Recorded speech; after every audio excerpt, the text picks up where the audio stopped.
Hello there for teleSUR. I'm Cody Weddle in Caracas, Venezuela. We begin in Mexico, where criticisms continue for President Enrique Peña Nieto over his government's response to the case of 43 kidnapped students.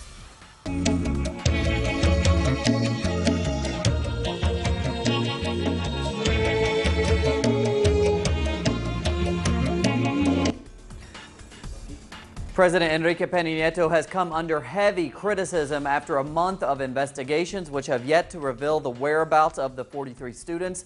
The government announced Friday that the president shortened his trip to the Asian Pacific Economic Cooperation Forum in China and the G20 summit in Australia.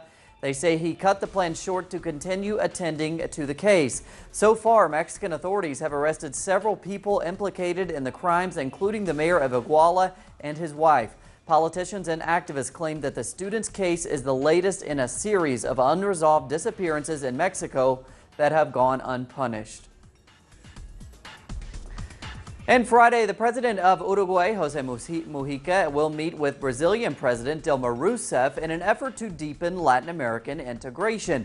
Mujica will meet with Rousseff in the Brazilian capital of Brasilia. Specifically, the presidents will discuss mutual energy projects and deep water ports. Both Uruguay and Brazil have been players in fostering Latin American integration in recent years. The talks come as Brazil and Uruguay continue to strengthen both their bilateral and multilateral relations through the Mercosur trade bloc. Speaking of President Jose Mujica, he has received an offer of $1 million for his 1987 Volkswagen Beetle. The car has been a symbol of the president's famous austere lifestyle. The Uruguayan head of state said that at first he didn't give much thought to the offer. However, if the deal goes through, he will give the money to a plan for housing for poor Uruguayans. Mujica will finish his term as president next year and has said that he will continue living on his flower farm and dedicating his time to social justice movements. And we now go to Ecuador, where a new discovery of one of the continent's most important documents has just been made. The original letter of Jamaica has been discovered in Ecuador. It was written on September 6, 1815 by Simón Bolívar, who is known for liberating South America from Spanish colonial rule. The letter was archived in the Central Bank of Quito and was discovered by historian Almícar Varela in 1996 when he was investigating Bolívar's 1823 Battle of Ibarra. The original had been missing until now. The only Spanish version was first published in 1833, however it omitted a paragraph. This version missing a paragraph had been translated and disseminated since. The manuscript has the paragraph, so it is another argument for the validity of the manuscript that I found. Más sobre la validez del manuscrito que encontré. After many studies, it was announced by Venezuelan President Nicolás Maduro this week that a Venezuelan research team has verified the authenticity of the documents. The Jamaica letter calls for unification against the Spanish Empire and is considered one of the most important documents of the independence movement. Habla sobre la necesidad de hacer una gran república. It speaks of the great necessity to form a grand republic.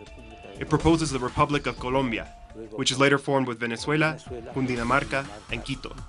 Today they are unifying the countries of Latin America, which makes the document of unity proposed by Bolívar even more timely. Mayor vigencia el documento de unidad planteado por Bolívar. Simón Bolívar lives from 1783 to 1830, and through his military campaigns is accredited with liberating Bolivia, Colombia, Ecuador, Panama, Peru, and Venezuela. Officials from the Ecuadorian Foreign Ministry are going to be where the letter is located. We have a protocol for this, and possibly in December we will make an announcement about this in conjunction with the inauguration of the UNASUR headquarters. As it is a document of regional importance, it is expected that the Jamaica letter will be presented at the inauguration of the UNASUR headquarters in the first week of December. Liz Sherfias, teleSUR, Ecuador.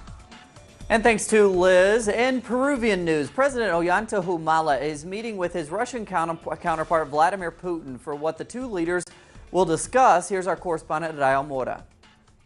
President Ollanta Humala has departed Peru to visit his counterpart Vladimir Putin in Russia today. It would be the first visit of a Peruvian president to Russia since they reestablished relationships in 1969.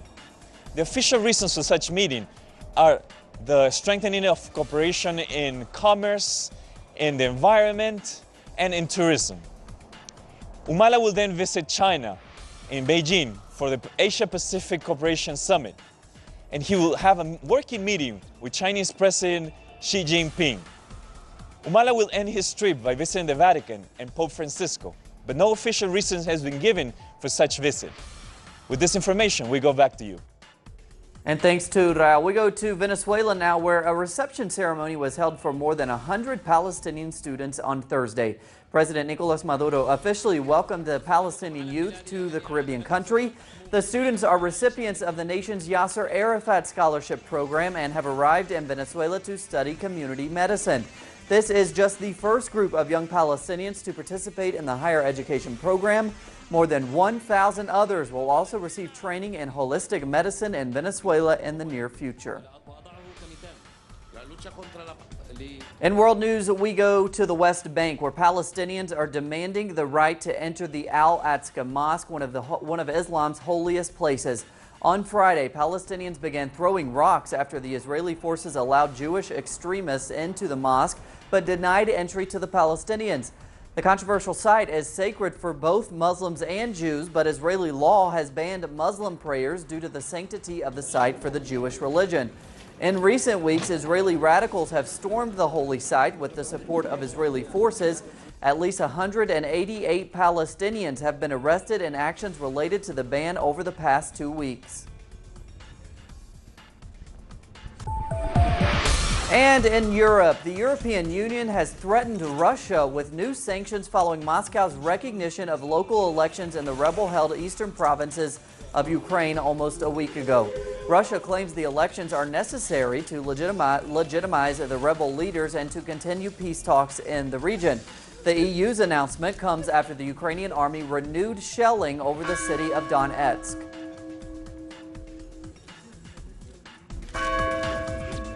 We end today in Los Angeles, California, where the largest ever donation has been made to the Los Angeles County Museum of Art. The reclusive billionaire Jerry Perenchio has donated at least 47 works by artists such as Picasso, Degas, and Monet.